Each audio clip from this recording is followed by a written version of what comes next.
สเกลเทรดเนี่ยดูตลาดฟิวเจอร์เนี่ยอย่าอีสเกลเทรดเนี่ยดูตลาดความเสี่ยงเราสับแล้วนะอย่างนี้เนี่ยตัวคิมเราจะไปเราใช้จากตลาดฟิวเจอร์ว่ากูจะต่อเทรดเนี่ยเราตัดสินเนาะกูเทรดนะเจ้กูมั่วเนี่ยมากูมั่วไม่ซื้อนะสิริขนาดกูหมกเก่าดอลลาร์ขนาดกูหมกเก่าดอลลาร์ซื้อเจ้ตัวมันเตาแล้วยังมันเตาจุลิจานะก็ช่วยวิญญาณนึกโมเกเพราะชี้หังเลยแต่โมความเสี่ยงนะเจ้กูที่ว่าโมเมเจ้เขาใส่ได้นะเจ้กูจะจุดใส่เนี่ยตัวไอโซเลตที่ซื้อนั่นแหละขณะเรากูยังใส่เนี่ยตัวไอโซเลตที่ซื้อนั่นแหละไอโซเลตนะเจ้อยู่สามารถไว้เพิ่มเตานะวิธีการใส่ไอโซเลตเจ้เนี่ยตัวขนาดก็คลิกเหมือนที่เขานั่นเจ้เนี่ยโมเขาเตีย cross ที่ isolate นะในโมออกเขานะเจ้ก็จะจุดเราเลือกค่ะ isolate นะ isolate นะเพื่อให้เตียอยู่ไม้ลินเดอร์ติดลบเราอยู่สามารถเพิ่มเนี่ยหมดตัวไม้โดยเฉพาะเตานั่นแหละอยากก็จีว่าปีจือเตียตัดสินมานี่ยันเจจ้าวอลินเดอร์ขณะยากูสอดนะเจเนี่ยจุดยังไงมากูที่เตานั่นนะเจกูสอดเนี่ยตัวราคาอีจุดเป๊ะอ๋อนะเจอยากจะหนึ่งเจมุดซ้อนเนี่ยตัวราคาอีจุดเปล่าอีเป๊ะนะเจกูจะเนี่ย$9จะนายจุดป้องตานั่นนะหายในจีนเจเล่นได้นะเจหนึ่งตีรอเท่าเขานะเจยิ่งที่เลยไล่กำไรเป็นเลขสินจ้วยนะจะเทียบกำไรตัวยุนั่นนะเจนเดตัชนานะเจกูจ่อว่ากูจ่อ take profit นะเจเนี่ยตัวราคาอีจุดอ๋อจีนะอีจุดอ๋อจีขณะจะ take profit นะ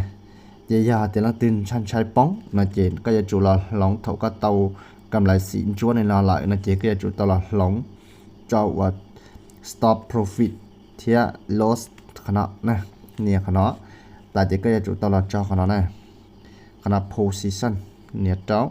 นั่นเจก็จะจุดละจ่อขนาดเทียขนาด stop loss นะ stop loss นั่นเจก็จะจุดเพื่อให้เตียยันนินเจมูจิจ่อลีเขาว่าเนื้อเตียเนื้อมูก็จะอีจุดอีเปล่านั่นนะนินเจมูจิเชื่อเหมือนเดิมแล้วก็ใช้แหละนะเจก็สามารถกำหนดนะเตียโอ้ก็ต้องการก็ป้องอีออดอลลาร์สุดจอนี่ปิดตัวก็นะเจก็สมารเนี่ยขนาดนะปิดซื้อเตียนตัดชินอนเจเนี่ยขี้หาเตียโอ้ตลาดเขาก็เปิดมาก็เปิดเนี่ยตัวตรงเลยเนาะนะแต่สิตัดชินอนเจเนี่ยตรงเลยเนาะนั่นแหละเจเชก็จะชี้หาเตีย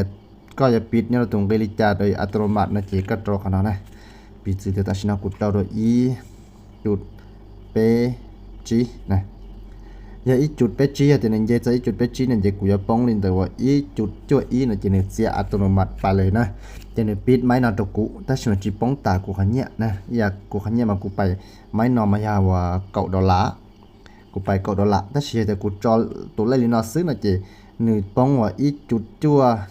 อีเนี่ยซื้อเจเนี่ย$9ตัวกูโดยอัตโนมัติเจเนี่ยเจโดยสอนจีเรากูจีป้องเนี่ยยังเราเขากับกูได้กำไรเรากูจีไล่แหละเนี่ยเสียเนี่ยเกิดอัตโนมัติตัวกูแหละนะขออนุญาตวิธีว่าเปตั้งนะจะยาเตก็สาก็ว่าตั้งก็นึกเชื่อจะป้องเตาจอละกันเลยนั่นจะก็กูสามารถตั้งเตาเทียนะพิจารณาตั้งว่าอีเปชาเนี่ยเปชานั่นจะเนื้อเจเราสนองว่าอย่าเปล่า$เทียนั่นนะแต่ฉันเจเชื่อจะมาลิดก็เทียวิธีจะไปหาตั้งแบบนอนนะเจว่ากูจะมัวไปใช้เนี่ยตกกลับนะกลับนั่นเจปิดจืดแต่สินอนเจคล้ายๆคือเรื่องตื้อยงดีนะคล้ายๆคือเรื่องยงดีละนี่ยังอยู่จงดีตาสิวันเดนยงดีนะเจไปใช้เนี่ยเราทำเฟรมอีสมองนะเจนี่อยู่จงดีนะนี่อยู่จงดีตาเล็กุศลซื้อนะเจนี่อยู่จงดีเราก็จะว่าอย่างสุดเราเนี่ยจงดีเราไม่ระดับนอนนะระดับนอนมาลินเจนะอย่าโยนเจนะแต่สิวันเดนยงดีนะเจไปหมดใช้เนี่ยเราทำเฟรมนะเจนี่กุศลมาเทียนั่นนะสื่อเปชันเนี่ยทำเฟรมอีนาทีนั่นเองทำเฟรมอีนาทีนะเจนตื้อวังกีเราจะจุดตีก็เขาเนาะเลยนั่นน่ะเจแต่ฉะนั้นในโมนึกถึงเจโมก็เดินเจจงขนาดนะได้เราเดินเจเท่าสนอนมาเล่นแต่กันกีเรามาเล่นกีเราเท่าไปเขานอนเลยมั่วนะนี่ตรงนี้เนาะนี่อย่าเจเป็นชั้นเนี่ยเราทำเฟรมว่าเป็นนาทีนะเป็นชั้นเนี่ยทำเฟรมเป็นนาทีนะทำเฟรมเป็นนาทีเนาะนะเจนในตรงเนาะแต่ฉะนั้นในตื้อเราเกิดจุดนอนเลยนะเจนโมก้าน่ะจะยนเจมูโซเนาะมูโซต้าเนาะกับมูระดับเนาะมันตะกังกีฬาละมั่วนะ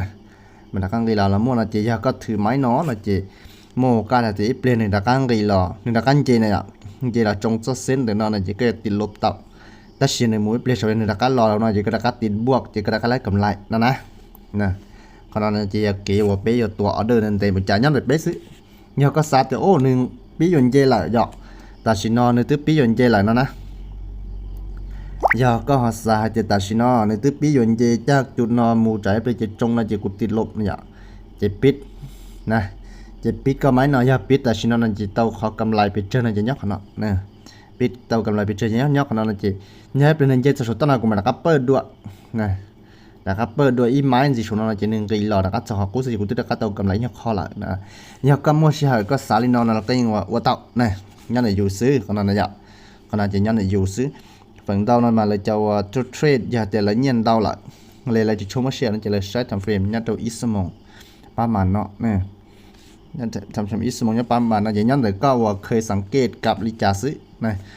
จะจะก็อันนั้นแต่หนึ่งกี่เกินกี่ซื้อสมมุติผู้ชมเล็บเลยเกินกี่นะจะก็กูสมัครถือเต่าเทียเนาะhay là có sáng trong là chỉ biết tỷ lệ chỉ có xả được ôi yun gì người ta yun cái có cho bóng đầu sau có một bịt kia là chỉ có cụ tàu chờ thiệt đó nè còn là chỉ nhát để vào bé trade เนี่ยเป็นตุกขังแต่เป็นเสาเสียเลยจ้ะนะครับจะก็จะจัวเนี่ยเขาก็เตากำไรล่อเลยนั่นจะยงชาติก็ตั้ง SL นะเนี่ยปิดจืดเด็ดว่าตาลีกูตึกเขาตื้อต่อ$1แต่จีนป้องหล่อเลยเทียนะเนี่ยว่าตากูปิดจะตื้อต่อ$1แต่ถ้าเสียจีปิดจะได้กับป้องหล่อมูหล่อลีนอนะเนี่ยเราตาลีฟิวเจอร์จ้ะเนี่ยก็จีสากับป้องลีนะจีไล่เมลินอสลับปิดเกียร์ไล่เมลินอสลับปิดเกียร์นะจีก็ยังจีป้องเที่ยวเนี่ยจีป้องได้ใช่ไหมเทรนด์ตอนเต้าเรามันอย่างว่าเต้าไม่ซื้อมันนะจีว่าพ่อภาษาตอนเต้านะจีทะเลป้องหางมาอย่างว่าเขาจะอยู่ภาษาตอนเต้านะสักกับมุ้ยไม้สจีขอนอนจีเต้าจะเอี้ยปัวนะจีในทะเลป้องหางย้อนขอนอนนะเก็บเทรดตลาดฟิวเจอร์มาลงเนาะจีในตลาดฟิวเจอร์เนี่ยเขา Binance อย่าลืมตื่นชิเต้ามัวกับเอา Binance นั่นเราสมัครเนี่ยตัวลิงก์เขากล้าวิดีโอกูจะจอวิธีสมัครเนี่ยตัวเขาเทียตัวลิงก์ตัวนี้ก็สมัครให้แต่โยโอลิจาที่ชิเต้ากับเอา Binance จะสามารถเทรดตลาดนอยบิลิจามัวเนี่ยตัวเขาเทียนะ